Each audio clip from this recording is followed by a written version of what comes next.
Hey you guys, this is Tyre Goth, and you are watching the Academia Gothica computer show. This is a show that I've been doing for a little while, like a few years, and I'd like to present you with a really cool paper that I found on arxiv.org, that's archive.org with an X, /abs/2303.07406. This is the infrared in situ or iris inspection of silicon. So you must be wondering, like, okay, why are you doing a paper on this? Well, not a paper. Why are you reading something on this, right? There's a project called Precursor that someone that I follow the blog of named Bunnie has been talking about, and there's a really interesting hardware architecture that I'd like to discuss and dissect here. Definitely go check out Bunnie's blog. I'll link it in the description.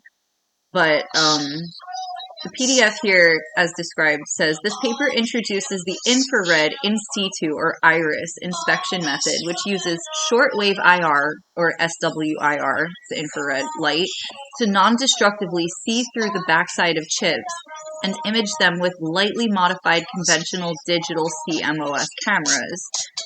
With a 1050 or approximate 1050 nm light source.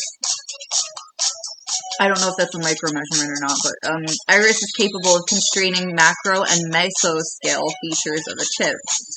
This hardens existing microscale self-test verification techniques by ruling out the existence of extra circuitry that can hide a hardware Trojan with a test bypass. So, okay.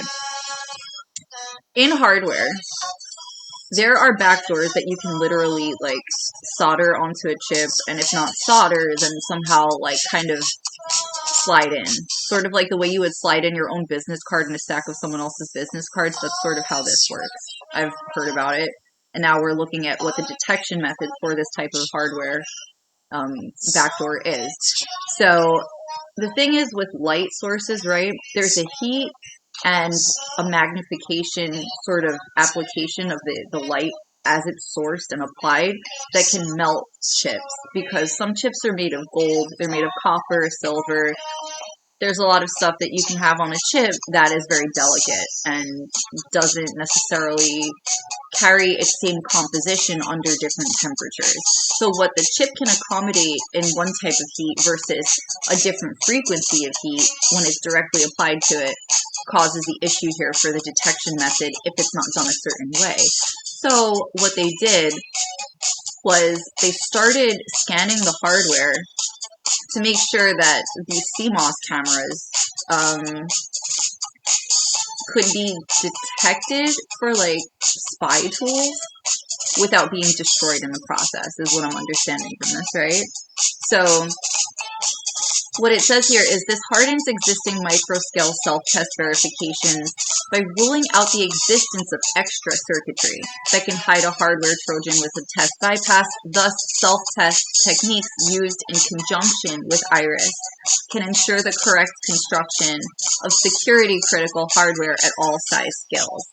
So this is important because Andrew Bunnie Wang, who's the PhD, who basically submitted this paper, is talking about the inspection of chips from a place where he built his own hardware from scratch. And he's talking about the intrinsic necessity of kind of putting chipsets together in a way where it's just thoroughly pure, inspected, not passing hardware off as native if it's not. It's like actually going through the motions that need to be done to assure security.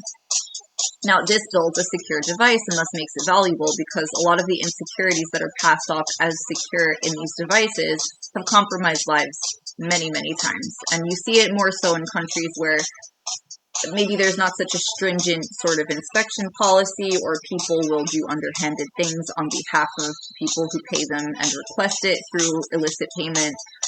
There's a lot of stuff that can be happening, but if you wanted to test for this stuff yourself, this is something that you could use as a guide to sort of lead you there to do that. So the infrared in situ iris inspection of silicon by Andrew Bunnie Wang from Singapore at b@bunnie.org. That's his email address if you'd like to email him and talk with him. The abstract states, this paper introduces the infrared in situ iris inspection method, which uses shortwave IR light to non-destructively see through the backside of chips and image them with lightly modified conventional digital CMOS cameras. Okay, so there's an imaging process there's an imaging process that's using cameras. I got tongue-tied here, but I got it now. So the CMOS cameras are acting sort of like scanners, right? And if we go on to the keywords here, it's microscopy, the hardware supply chain that's involved here, security, trusted computing via the hardware, and also hardware trojans that pose the threat. Hardware trojans are the thing that we're scanning for here, because when there is a trojan present on a device and it is left undetected, it will run as a native software or hardware trigger for a software, and that's not ideal. That's something that literally you would have to like tweeze out to be able to figure out it was even there in the first place, but you'd have to find it first. A lot of people could be running this type of infected hardware and not even recognize that it's a thing. So it's important to double check these things, but not everybody knows how to do it. So Bunnie is actually explaining to people out of the goodness of his heart how to do this. So let's give him his golf clap. Very cool. Keep in mind, I didn't write this paper. I'm not Bunnie, so we'll give him the credit. I'm just breaking it down so you guys have sort of like an explanation to what amazing things are out here. There is an introduction that states, cryptography tells us how to make a chain of trust rooted in special purpose chips known as secure elements. But how do we come to trust our own secure elements? Ideally, one can directly inspect the construction of the chip, but any viable inspection method must verify the construction of silicon chips after they have been integrated into finished products. Meaning, let's stop here for a second, what Bunnie's explaining is actually crucial info.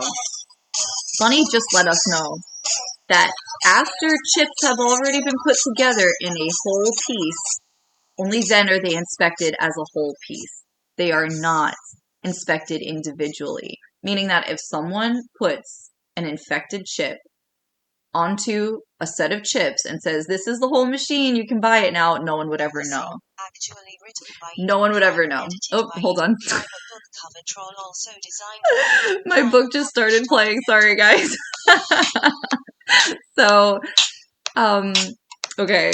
Buy it now if you'd like. You can contact me at tiredgoth_@outlook.com and email me to request a copy, and I can send it right over for only $5. So let me know. And yes, I have audiobook copies, as was just playing here, so that was pretty funny. Okay, so let's see. Bunnie goes on to say, but any viable inspection method must first verify the construction of silicon chips after they have been integrated into finished products without having to unmount or destroy the chips. This method should also be ideally cheap and simple enough for end users to access. So he's actually vying for your average person to be able to have access to these chips without having to disassemble the entire thing and have issues with it there. So in this paper, we will briefly review why silicon inspection is important, as well as some current methods for inspecting silicon. Then we will go into the iris inspection method, giving background on the theory of operation while disclosing methods and initial results. I skipped a bit of the paper because I don't want to destroy the meat of this. I want you guys to actually enjoy what's here. I'm just giving you a sample, okay? Finally, we'll contextualize the technique and discuss methods for closing the gap between micron scale feature inspection and the nanometer scale features found in today's chip fabrication technology. So, a side note on trust methods, this section is important. I haven't read this paper yet, but trust models and threat models are crucial for knowing what to identify as a threat and what to identify as the basis for threat detection. Meaning, if you know what the baseline for your equipment is going to look like, you have a better idea of what a threat looks like, because you'll see the anomaly much more clearly. So, many assume that the point of trustable hardware is so that a third party can control what you do with your computer. It's like the secure enclave in an iPhone or a TPM in a PC. In this model, users delegate trust to vendors. Vendors are outside parties that participate in the building of the machine through the parts that are distributed and then collaborated together to make the whole machine. They also vend software, so this includes the software that's running on whatever it is that the hardware distributed as well. Or rather, what the hardware intends to distribute in the way of what makes the software run.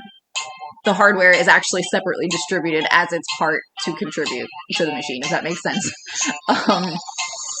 So then it goes on to say here, the vendors do not trust users with key material. Anti-tamper measures take priority over inspectability. Basically, your vendor is saying, you're going to break this. We know you're going to break this if you try to pull it apart, so we're going to put a child lock on it so you children don't break what we worked so hard to build in this machine for you so you can have it in one piece. That is not always what you want to do. You don't always want to have a machine that is inaccessible when you need to access what's wrong with it, which is why iPhone is kind of not doing its audience justice by taking away its user input system, or the black box thing that's usually called a terminal, or a user interface that's text-based, whatever it is, right? The terminal window, right? The reason why we use this is because it actually overrides basic commands that act like a child lock to unlock other features in the machine that help the machine if it's broken. It also fixes the machine if it's broken. There's literally no reason not to use a non-graphical interface, meaning not pictures, but the text thing where you type physical, like, text into to then send it out as an instruction to start getting the computer to do more involved things for you, right? You can argue with the computer, you can have a discussion with the computer, and the computer will say, oh, I get it, and then change stuff for you. It's really cool. You should try it sometime. So, it says here then, the iris method is for users who want to be empowered to manage their own key material, and the author acknowledges this is an increasingly minority position. Hence why I said what I just said. So, why inspect chips? The problem boils down to chips being literal black boxes with nothing but the label on the outside to identify them. Figure 1 is an example of a survey done in the internal construction of micro SD cards from Wang 2010, or HUANG 2010, just for clarity. The survey was performed in an effort to trace down the root cause of a failed lot of products. Although every micro SD ostensibly advertised the same product and brand, it was a Kingston 2GB micro SD card set, a DCAP study where the exterior black epoxy is dissolved using a strong acid, revealing the internal chips while destroying the card, revealed a great diversity in internal construction and suspected ghost runs. So a suspected ghost run, for those of you who may not know what is being spoken about here, is an external funnel of information built into the chipset through its circuitry to plug in other people's recipients of your data when it's supposed to be stationary on the SD card, meaning the pins are literally infected hardware. The pins themselves that help run the SD card are funneling your information through the hardware to something that's waiting to receive it as a signal prompt, right? So it's not all that great to not inspect your hardware, and inspections are necessary for software as well. But again, it's a matter of the audience that's receiving this. If you're not a hobbyist in this, or you haven't been turned on to it, you may not know where to begin. So Andrew's actually helping the audience completely by explaining this to us the way he is. Let's skip down a little bit. In other words, none of these techniques are in C2 if they're... okay. Let's go to what are the existing options for inspecting chips. This is the part I was trying to get to, but I skipped a bit of it. There are many options for inspecting the construction of chips. However, all of them suffer from a time of check versus time of use. Time of check versus time of use means time of use is almost instant. People plug in the machines, they do what they do, and they're excited to use them. Time of check is actually supposed to come before this. You're supposed to check all your stuff before you use it. You're actually supposed to take it slow with your computer, right? But a lot of us have been prone to rushing through the use of hardware and not taking our time to inspect the hardware to make sure that we're actually safe enough using it before someone else steals our data, markets it, and, you know, turns us into a cash cow, which is something that totally could happen.